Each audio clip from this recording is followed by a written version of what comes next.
Teror mencekam di Notre Dame, runtuhnya multikulturalisme Prancis.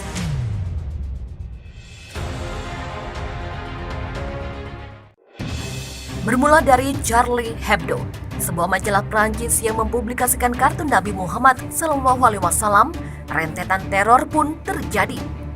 Bukan kali pertama Charlie Hebdo mempublikasikan kartun Nabi. Serangan terhadap Charlie Hebdo pada 2011 dan 2015 juga terkait publikasi kartun Nabi. Namun publikasi dan keputusan cetak ulang kartun serupa pada awal September 2020 menimbulkan rentetan teror. Yang terbaru adalah penikaman di Basilika Notre Dame, Nice, Prancis pada Kamis 29 Oktober yang menewaskan 3 orang. Publikasi itu dilakukan Charlie Hebdo sebagai penanda dimulainya persidangan bagi terduga pembantu penyerangan terhadap kantor majalah tersebut pada 2015. Satu di antara sejumlah karikatur tersebut yang kebanyakan dipublikasikan terlebih dahulu oleh Surat Kabar Denmark pada 2005 dan baru diterbitkan oleh Charlie Hebdo setahun kemudian adalah gambaran Nabi Muhammad SAW mengenakan serban menyerupai bom. Bagi umat muslim, penggambaran apapun atas Nabi Muhammad dianggap sebagai penistaan. Usai Charlie Hebdo mencetak ulang kartun Nabi Muhammad pada awal September 2020, insiden pemenggalan kepala seorang guru sejarah bernama Samuel Paty terjadi. Pemenggalan dilakukan remaja berusia 18 tahun yang menuai kecaman di Prancis.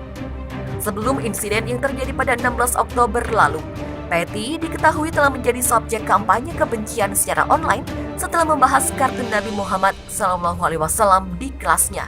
Polisi menahan sejumlah pelajar sekolah yang dicurigai terlibat dalam pembunuhan terhadap Paty dan orang tua salah satu murid yang diduga melakukan kampanye online untuk melawan guru tersebut.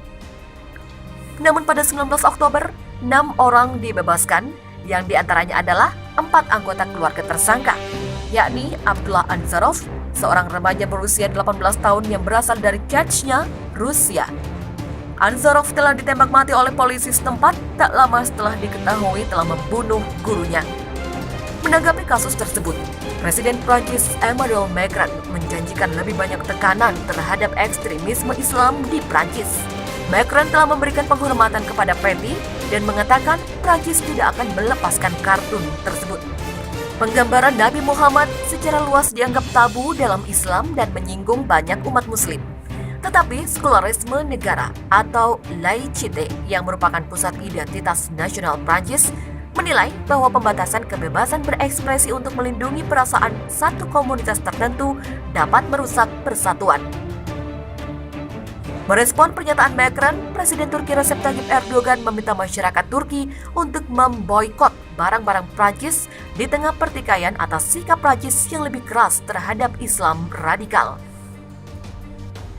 Dalam pidatonya yang disiarkan televisi, ia mendesak para pemimpin dunia untuk melindungi Muslim jika ada penindasan terhadap Muslim di Prancis. Erdogan dengan marah telah mengkritik Presiden Prancis Emmanuel Macron karena berjanji untuk membela sekularisme melawan Islam radikal. Ajakan Erdogan direspon netizen dari negara-negara Arab maupun Indonesia. Anggota Komisi 1 DPR Fadly Zon turut mendukung adanya boikot produk Prancis. Sementara akademisi Mesir Fadel Soliman yang cukup terkenal di Twitter turut mengajak boikot. Dengan sedikit humoris, ia mengajak agar boikot barang Prancis jika ingin turun berat badan. Sementara itu, sekitar 10.000 orang dari kelompok Islam di Bangladesh berunjuk rasa untuk menentang karikatur Nabi Muhammad. Pemimpin kelompok itu turut meminta agar umat Muslim memboikot produk Prancis. Dari rentetan insiden itu, puncaknya terjadi pada Kamis 29 Oktober. 3 orang tewas akibat serangan pisau di sebuah gereja di kota Nice, Prancis. Perdana Menteri Prancis Jean Castex langsung mengumumkan status darurat akan diberlakukan pada tingkat tertinggi di negara tersebut. Sementara itu, Kantor Kejaksaan Anti Terorisme Prancis membuka penyelidikan atas kasus penikaman di Nice.